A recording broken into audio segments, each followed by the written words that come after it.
Sir আসসালামু আলাইকুম। আরে ওয়াহেদ, বন্ধু কি অবস্থা তোর? এই তো বন্ধু, আমার তো ভালো অবস্থা। তোর কি অবস্থা? এখানে কি করিস? আমি এখানে আমি এই কোম্পানিতে চাকরি করি, সিকিউরিটি গার্ড আমি। এই কোম্পানির সিকিউরিটি গার্ডে চাকরি করিস তুই? কিন্তু তুই নাকি? আরে বাবা, এই কোম্পানির ওনারই তো আমি। কি খোঁজ এই কোম্পানি তোর তো এর আগে কখনো দেই নাই।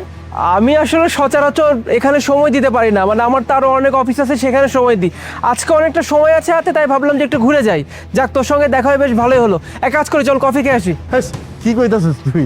তুই হলো এই কোম্পানির মালিক আর আমি হলাম এই কোম্পানির সিকিউরিটি গার্ড। তোর লাগে আমার চা খাইলে তোর মান সম্মান থাকবো? আরে বাবা, এইসব কথা বলে কোনো লাভ নেই, চল গিয়ে কফি খেয়ে আসি, আয়। আরে বোকা, ছোটবেলার বন্ধু, এটি তুই আর আমি জানি। এটি কি কোম্পানির আর কর্মচারী যেগুলো আছে আর এমপ্লয়ি যেগুলো আছে এরা কি জানে? এরা কি কইব যে স্যার সিকিউরিটি গার্ডের লগে চা খাইতেছে, তখন ওরা কি কইব? তখন কি তোর মান সম্মান থাকবো না? তুই যা। তুই না সেই ছোটবেলার মতোই জেদি আছিস, বুঝলি? আমি যতই তোকে অনুরোধ করি তুই তো কথা শুনবি না।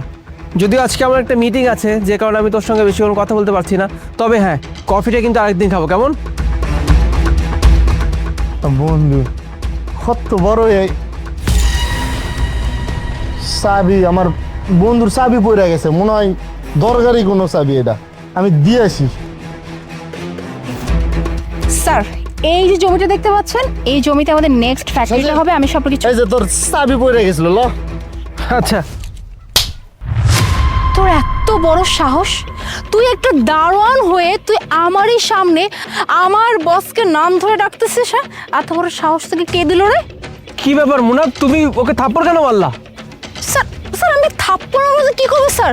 আপনি দেখছেন ও কত বড় একটা বেয়াদব। হ্যাঁ, ও একটা দারোয়ান হয়ে স্যার আপনাকে নাম ধরে ডাকতেছে। স্যার, ওকে তো আমি একটা থাপ্পড় দিচ্ছি, উচিত আরও একটা থাপ্পড় দাও, যাতে করে এই ভুল আর নেক্সট টাইম না করে।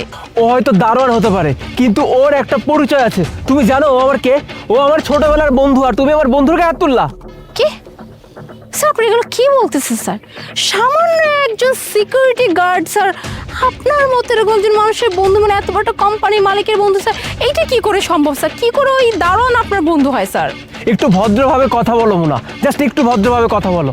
হ্যাঁ, ও হতে পারে একজন দারোয়ান, কিন্তু আজকে যে আমি এই পজিশনে দাঁড়িয়ে আছি না, এর পেছনে একমাত্র অবদান কার জানো? ওর আর ওর বাবার।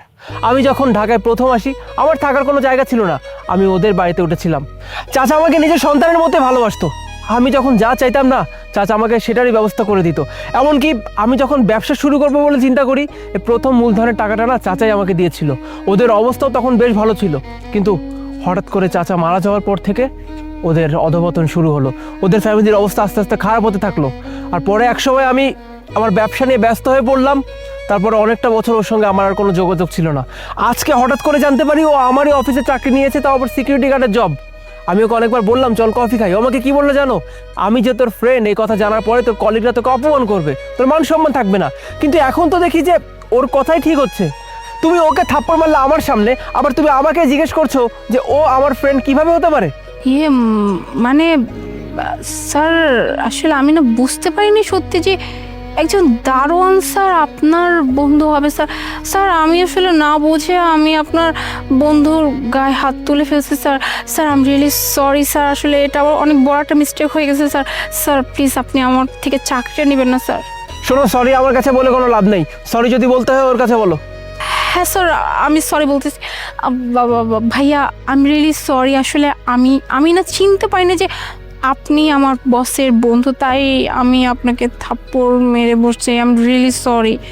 না না না না সাজিদ, বাদ দে। ওই কত বড় মানুষ না, আমার থেকে কত বড় পোস্টে চাকরি করে। হ্যাঁ না, একটা ভুল করছে, বাদ দে। আমার জন্য আর মাপ চাওয়ান লাগবো না, বাদ দে। থ্যাংক ইউ ভাইয়া। আর sir I am really sorry sir, please আপনি আমাকে চাকরি থেকে বের করবেন না স্যার। এটাই তোমার প্রথম আর শেষ ভুল মনে করে আমি তোমাকে মাফ করে দিচ্ছি। তুমি যাও, আমি তোমার সঙ্গে পরে কথা বলছি। তুই ওর ব্যবহারে কিছু মনে করিস না। না বন্ধু, কি কষ্ট, ভুল করছে, বাদ দে।